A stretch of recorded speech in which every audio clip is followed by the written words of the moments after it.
Querido profesor, estimados compañeros, tengan ustedes muy buenas tardes. En esta oportunidad, nuestro grupo va a presentar el siguiente tema, que es mecanismos de formación de imágenes en ultrasonido. Aquí tenemos una vista rápida del índice. Antes de hablar en sí de la formación de la imagen, vamos a tener como preámbulo la historia del ultrasonido, así como su definición y los principios básicos que lo rigen.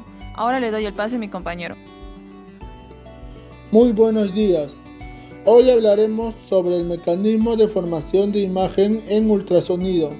Para poder entender la historia del ultrasonido tenemos que remontar hasta el año 1793, cuando Lázaro descubrió que los murciélagos podían realizar sus vuelos con gran seguridad, aún en la más completa oscuridad.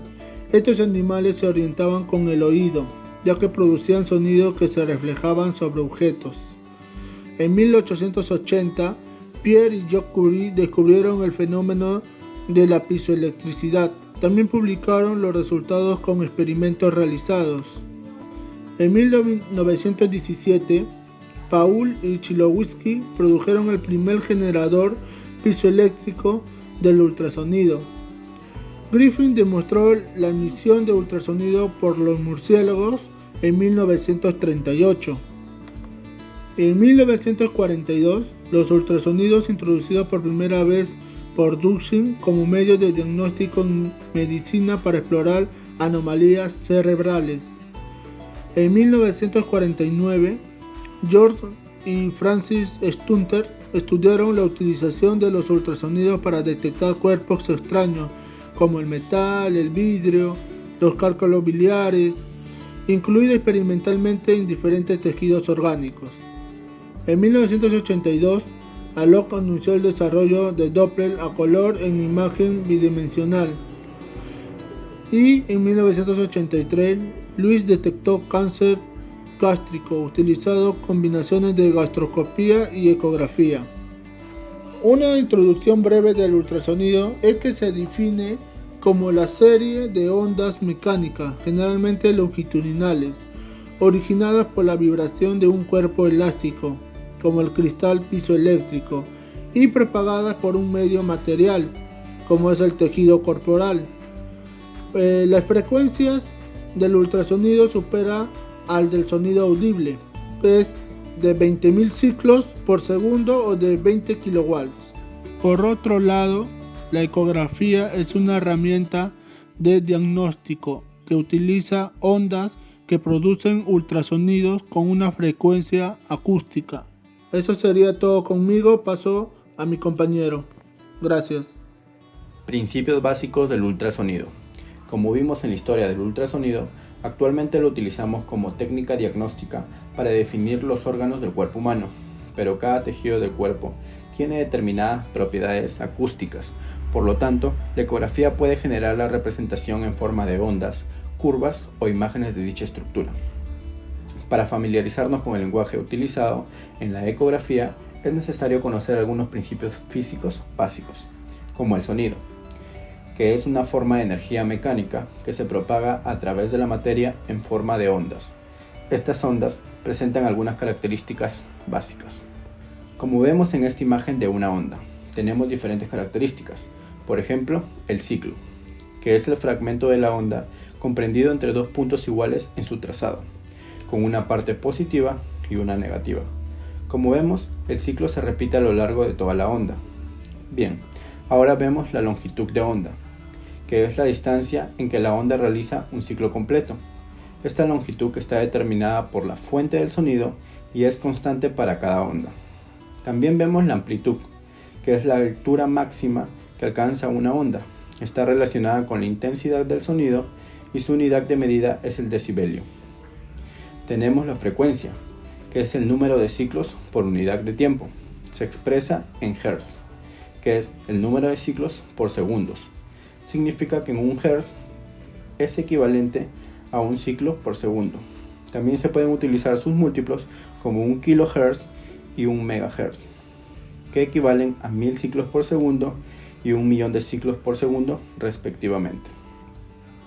Finalmente, la velocidad de propagación, que es la distancia que viaja el sonido por un medio en la unidad de tiempo. Varía de acuerdo al medio en el que se desplaza. Bien, podemos relacionar estas características de diversas formas. Por ejemplo, la longitud de onda y la frecuencia se relacionan con la velocidad de propagación del sonido por la siguiente fórmula, donde tenemos que para una misma velocidad del sonido, la longitud de onda es inversamente proporcional a la frecuencia, es decir, a mayor frecuencia, menor longitud de onda, y cuando la frecuencia es menor, mayor es la longitud de onda. Fenómenos físicos en el ultrasonido. Tenemos un rango de frecuencia del sonido, donde contamos con infrasonidos, rango audible por el humano y ultrasonidos. El rango audible por el humano comienza en un nivel bajo de 20 Hz y llega hasta 20.000 Hz sin causar daños. Los rangos por debajo de 20 Hz se denominan infrasonidos y los rangos por encima de 20.000 Hz se denominan ultrasonidos. El ultrasonido en el uso médico utiliza frecuencias de 1 a 20 millones de ciclos por segundo, es decir, entre 1 a 20 MHz. La velocidad de propagación del sonido en un medio varía según la mayor o menor proximidad entre sus moléculas, es decir, depende de la densidad del medio. La resistencia que ofrece un medio al paso de los ultrasonidos se le denomina impedancia y se calcula multiplicando la velocidad del sonido por su densidad. El límite o zona de contacto entre dos medios que transmiten el sonido a distinta velocidad se denomina interfaz. Como podemos ver en esta tabla, existe una gran diferencia de densidad y velocidad de propagación entre el aire y el resto de los tejidos del organismo. Por ejemplo, donde observamos que el aire tiene una velocidad de 332 metros por segundo y una densidad de 0,001 gramo centímetro cuadrado, comparado con la velocidad del hueso, que es de 3.600 metros por segundo y una densidad de 1,7 gramos centímetros cuadrados. La ecografía se basa en el estudio de las ondas reflejadas, es decir, los ecos. Los impulsos de ultrasonidos dirigidos al interior del cuerpo humano atraviesan distintos medios con distintas impedancias, como la piel, la grasa, los órganos, los vasos sanguíneos, etc. En cada cambio de medio se crea una interfase en la que rebotan los ultrasonidos. Estos ecos no tienen las mismas características que la onda original, ya que al reflejarse cambian de amplitud, frecuencia y velocidad. Por ejemplo, en el ejercicio A se ve una menor diferencia de impedancia entre los medios. Los ultrasonidos atraviesan mejor la interfase y menor será la amplitud de las ondas reflejadas. Por el contrario, en el ejemplo B y C, donde los medios tienen una mayor diferencia de impedancia, los ultrasonidos tendrán más dificultad para atravesar la interfase y las ondas reflejadas tendrán mayor amplitud. La onda de ultrasonidos, a medida que avanza a través de los tejidos, experimenta una serie de cambios físicos, como es la atenuación, la refracción y la reflexión. La atenuación es cuando el sonido se transforma parte de su energía en calor. Esto implica que la onda pierde amplitud, como se ve en la gráfica. Es decir, que a mayor frecuencia, mayor absorción y menor capacidad de penetración, y a menor frecuencia hay una menor absorción y una mayor capacidad de penetración. En la refracción, el sonido cambia de dirección en la interfase de dos materiales distintos. Y en la reflexión, la onda es reflejada y la otra continúa avanzando. Esta reflexión depende de las dimensiones del objeto reflectante y de su superficie. Ahora pasaremos a la siguiente parte que trata sobre la generación de la imagen en ultrasonido. Pero primero, ¿cómo es el equipo que se emplea para producir estas imágenes? De manera muy general, está conformado principalmente por el monitor, el transductor, el panel de control, el teclado y la unidad de procesamiento. El monitor es el que va a mostrar las imágenes ecográficas, mientras que el transductor es el encargado de emitir las ondas de ultrasonido, así como el que las recibe de vuelta para ser procesadas. El panel de control posee botones que tienen funciones como las de ajustar el zoom, la profundidad, el foco, etc. El teclado servirá para introducir información y por último la unidad de procesamiento que, como su nombre lo indica, va a procesar la información obtenida por el transductor. También hablaré del gel porque es crucial para conseguir un contacto adecuado entre el transductor y la superficie corporal. Asimismo, elimina los espacios de aire, lo que asegura la obtención de una buena imagen. Una vez dicho todo esto, ¿cómo es el proceso de obtención de la imagen en ultrasonido? Una vez que ya está colocada la capa delgada de gel sobre la superficie, la sonda o transductor va a enviar las ondas de ultrasonido con una frecuencia concreta, las cuales se van a desplazar con velocidades distintas en función de la densidad que tiene el medio que atraviesan. Cuando el eco reflejado vuelve al transductor en cuestión de microsegundos, la señal de sonido se convertirá en pulsos eléctricos que serán remitidos al escáner.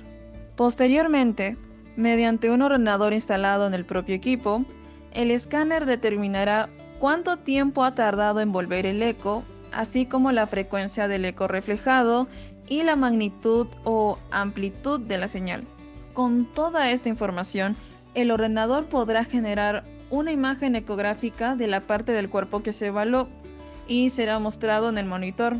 Las imágenes pueden mostrarse bien como imágenes únicas, estáticas, o como un conjunto de imágenes que se pueden reproducir como un video. En resumen, podríamos decir que la creación de una imagen depende de tres componentes principales: la producción de ondas sonoras, la recepción de una onda reflejada o eco y la conversión del eco en la imagen real. Ecogenicidad. La ecogenicidad de un tejido en la ecografía se determina por la cantidad de ondas sonoras que el tejido transmite o refleja. Los tejidos que reflejan más ecos se muestran brillantes o más blancos en la ecografía. Se denominan ecogénicos. Los tejidos que transmiten más ecos aparecen en la ecografía con un color oscuro. Se denominan sonotransparentes. Un tejido que fundamentalmente transmite todos los ecos se muestra negro en la ecografía. Se denomina anecoico. Artefactos. En los sistemas radiográficos, los artefactos degradan la imagen y reducen su valor diagnóstico. La mayoría de los artefactos en ultrasonido musculoesquelética se producen cuando una de estas dos reglas es alterada. Sin embargo, algunos artefactos pueden ser utilizados para beneficio, ya que facilitan el diagnóstico o la localización de una estructura. Por lo tanto, es importante conocer los diferentes tipos de artefactos y las circunstancias en las que se producen, de tal manera que se puedan identificar, así como corregir o ignorar los que disminuyen la calidad de la imagen o reducen la capacidad diagnóstica. Sombra acústica. El ultrasonido choca con una superficie muy reflectante. Rebotan casi todos sus ecos y genera detrás una zona anecoica denominada sombra acústica. Refuerzo posterior. El haz atraviesa una zona de poca atenuación y pasa fácilmente, pero produce un falso aumento de ecogenicidad al rebotar en la pared anterior y luego posterior hasta que se agota. Reverberación. Se produce cuando el haz de los ultrasonidos atraviesa una interfase que separa dos medios de muy diferente impedancia acústica, es decir, ecogénicas. Cola de cometa. Se produce cuando el haz de ultrasonido choca con una interfase estrecha y muy ecogénica. Imagen de espejo. Se produce cuando el haz de ultrasonidos atraviesa una superficie altamente reflectante e incide sobre ella con determinada angulación. Anisotropía. No es un artefacto como tal. Se debe a la propiedad que tienen algunos tejidos de variar su ecogenicidad dependiendo del ángulo de incidencia del ultrasonido. Plano de la imagen. Las imágenes pueden obtenerse de cualquier plano del cuerpo mediante el ajuste de la dirección de la sonda. Por convención, se utilizan dos planos de imagen habitualmente. El plano sagital o longitudinal se obtienen a lo largo del eje longitudinal del cuerpo o de la parte que se está evaluando y se presenta con la cabeza del paciente hacia la izquierda y los pies hacia la derecha. El plano transversal se obtiene perpendicular al eje longitudinal del cuerpo o de la parte que se está evaluando, y convencionalmente se presenta con la derecha del paciente a nuestra izquierda y la izquierda del paciente a nuestra derecha. Resolución y frecuencia. La frecuencia de las ondas sonoras utilizada en cualquier estudio ecográfico juega un papel fundamental en la resolución de las imágenes ecográficas. Frecuencias mayores producen una resolución más alta de las imágenes y más detalle. No obstante, cuanto mayor es la frecuencia, menor la distancia de penetración. Por tanto, aunque mayores frecuencias proporcionaran mayor detalle, no podrán mostrar los tejidos más profundos por su menor penetración. Tipo de ecografía. Entre los principales tenemos el modo A, el modo B, modo M, Doppler y dúplex. El modo A es la más sencilla. Las señales se representan como picos. El eje vertical vendría a ser la amplitud del eco según la imagen y el eje horizontal vendría a ser la profundidad. Se utiliza principalmente también en oftalmología. Modo B. Este modo se utiliza con mayor frecuencia en los estudios de imagen diagnósticos. Muestra una imagen anatómica bidimensional. Cada eco aparece representando en forma de un punto, y la imagen ecográfica está constituida por miles de estos puntos. Puede mostrar también el movimiento en tiempo real. Este modo también suele utilizarse para evaluar el desarrollo del feto y evaluar los órganos como el hígado, el vaso, los riñones, la glándula tiroides, los testículos, las mamas, el útero, los ovarios y la próstata. Modo M. Este modo se encarga de crear la imagen de estructuras móviles. Las señales reflejadas por las estructuras móviles se convierten en ondas que aparecen continuamente a través de un eje vertical. Este modo se utiliza para evaluar las estructuras que se desplazan, como por ejemplo la sangre, o para estudiar el movimiento de las válvulas cardíacas. Doppler. Se utiliza el efecto Doppler para la evaluación del flujo sanguíneo en un examen de ecografía vascular. Los dispositivos de Doppler pulsado emiten ráfagas breves de energía que facilitan la localización precisa de la fuente del eco. Cuando se utiliza el efecto Doppler, hay una alteración de la frecuencia del sonido por la reflexión de un objeto en movimiento. Los objetos en movimiento vendrían a ser los eritrocitos en la sangre. La dirección y la velocidad del flujo sanguíneo puede determinarse mediante el análisis de los cambios en la frecuencia de las ondas sonoras. Por ejemplo, si la onda de sonido que se refleja tiene una frecuencia inferior que la onda acústica transmitida, el flujo sanguíneo se aleja del transductor. Pero si la onda de sonido que se refleja tiene una frecuencia mayor que la onda acústica transmitida y el flujo de sangre, es donde se acerca al transductor. La magnitud del cambio de frecuencia es proporcional a la velocidad del flujo de sangre. Los cambios en la frecuencia de las ondas de sonido reflejadas se convierten en imágenes que muestran la velocidad y la dirección del flujo de sangre. Dúplex. Se emplea en los estudios vasculares y consiste en la aplicación simultánea, primero de una escala de grises o el método de Doppler a color para poder visualizar la estructura de un vaso y el flujo en su interior. Y segundo, la onda Doppler para cuantificar el flujo. Usos de la ecografía. La ecografía puede identificar crecimientos superficiales y cuerpos extraños en la tiroides, en la mama, los testículos, los miembros y algunos ganglios linfáticos. Con las estructuras más profundas, otros tejidos y densidades pueden interferir con las imágenes. Comúnmente la ecografía se utiliza para evaluar lo siguiente. En el caso del corazón, se utiliza una ecocardiografía para detectar anormalidades vasculares. También se ve el tamaño de cavidades y también para estimular la fracción de eyección y la tensión miocárdica. En la vesícula biliar y vías biliares se utiliza la ecografía para detectar cálculos biliares y obstrucción de la vía biliar. El tracto urinario, la ecografía se utiliza para distinguir quistes, por lo general benignos, en los riñones, o también para detectar obstrucciones tales como los cálculos u otras anormalidades estructurales en los riñones o la vejiga. En el caso de los órganos reproductivos femeninos, la ecografía se utiliza para detectar tumores e inflamación en los ovarios, las trompas de falopio o el útero. El embarazo, la ecografía se utiliza para evaluar el crecimiento y el desarrollo del feto y también para detectar anormalidades de la placenta. En el sistema musculoesquelético se utiliza la ecografía para evaluar los músculos, los tendones y los nervios. La ecografía, también se puede utilizar para guiar la obtención de la biopsia y colocación de catéteres intravenosos. También se puede realizar a veces internamente usando un pequeño transductor en la punta de un endoscopio o un catéter vascular. En conclusión, la ecografía ofrece considerables ventajas sobre otras técnicas de imagen, como permitir el estudio dinámico del aparato musculoesquelético y articular. También el examen en tiempo real muestra la imagen en movimiento de las distintas estructuras, lo que adicionalmente permite valorar su capacidad funcional. Por otro lado, también la ecografía musculoesquelética es una técnica inocua, rápida, sencilla, asequible y se cuenta con algunos equipos portátiles, portables y rodables que también facilitan el traslado de la unidad hasta donde se encuentra el paciente. Asimismo, se ha mostrado un gran avance tecnológico del ultrasonido, haciendo que las imágenes vayan tomando una mejor visibilidad, logrando un diagnóstico preciso para el paciente.